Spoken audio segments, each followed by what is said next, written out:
রেলগাড়ি শুধু একটি বাহন নয়, এর সাথে আমাদের অনেক ইমোশন জড়িয়ে আছে। আজ রেলগাড়ির জন্য আমাদের যাতায়াত অনেক সহজ হয়েছে। 1862 সালে বাংলাদেশের প্রথম রেল ব্যবস্থা শুরু হয়। কিন্তু আপনি কি জানেন এই রেলগাড়ি কখন আর কিভাবে আবিষ্কার হয়েছিল?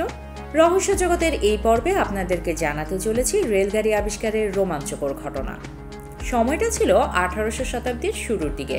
তখন দুনিয়া খুব দ্রুত বদলাচ্ছিল, তার সাথে মানুষের বিচার বিবেচনাও পাল্টাতে শুরু করে। তাদের জীবনযাপন করার ধরনও পরিবর্তন হতে থাকে। মানুষ তাদের জীবনকে সহজ করে নিতে চাচ্ছিল। আর ঠিক সেই সময় ইউরোপে শিল্প বিপ্লব শুরু হয়েছিল।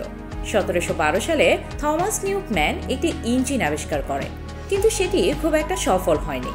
তারপর 1726 সালে জেমস ওয়াট থমাস ইঞ্জিনের উপর রিসার্চ করে তিনি একটি স্টিম ইঞ্জিন আবিষ্কার করেন। স্টিম ইঞ্জিন তখন পুরো দুনিয়ার জন্য শ্রেষ্ঠ আবিষ্কার ছিল।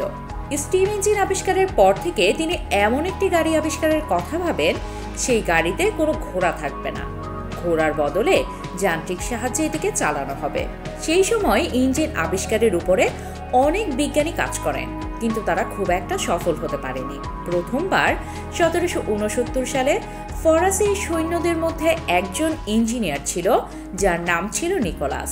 তিনি স্টিম ইঞ্জিনের সাহায্যে একটি গাড়ি তৈরি করেন। এই গাড়ি ছিল পৃথিবীর প্রথম জীবজন্তু ছাড়া ইঞ্জিন দ্বারা চালিত গাড়ি। এই গাড়ি চলার সময় খুব জোরে শব্দ হতো, সাথে আগুনের ফুলকিও বের হতো। এই গাড়ির ওজন ছিল অনেক বেশি এবং ঘোড়ার গাড়ির চেয়ে এর খরচও ছিল অনেক বেশি। এবং কিছুদিন পর সে গাড়ির চাকাও ভেঙে যায়। খুব বেশি সফল না হওয়ায় এই গাড়ি অস্ত্রাগারে ফেলে রাখা হয়। এরপর রিচার্ড তিরভোতিক সেই সময় একটি কোম্পানির মেকানিক্যাল ইঞ্জিনিয়ার ছিলেন। অনেক চেষ্টার পরে রিচার্ড 1801 সালে একটি বড় স্টিম ইঞ্জিন রেলগাড়ি বানিয়ে ফেলেন। এই গাড়িতে ধোঁয়া বের হবার জন্য একটি লম্বা চিমনি রাখা হয়, আর কিছু প্যাসেঞ্জার বসার জন্য সিট লাগানো হয়। এই গাড়িটি এমনভাবে ডিজাইন করা হয় যে রেল লাইন ছাড়া খালি জমিতে চলতে পারত।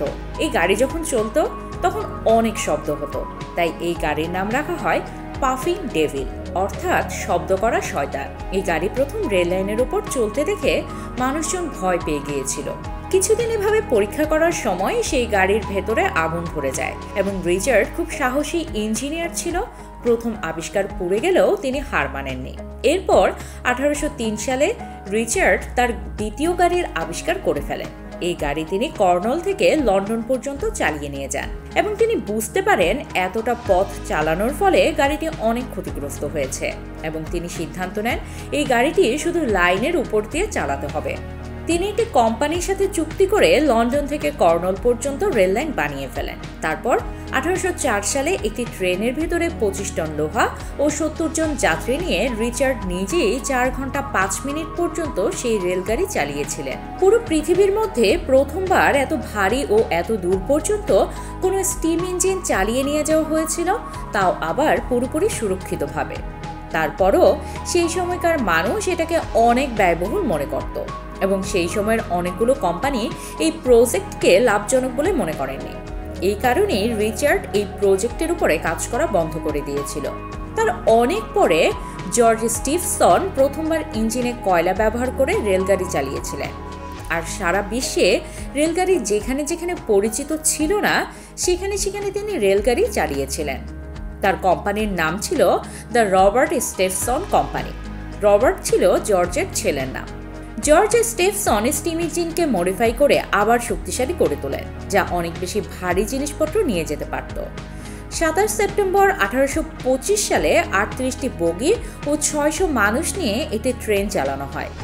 ইতিহাসে প্রথমবার ঘন্টায় 14 মাইল গতিতে লন্ডন পর্যন্ত চালানো হয়েছিল এবং যাত্রীদের এক জায়গা থেকে অন্য জায়গায় নিয়ে যেতে সফল হয়েছিল।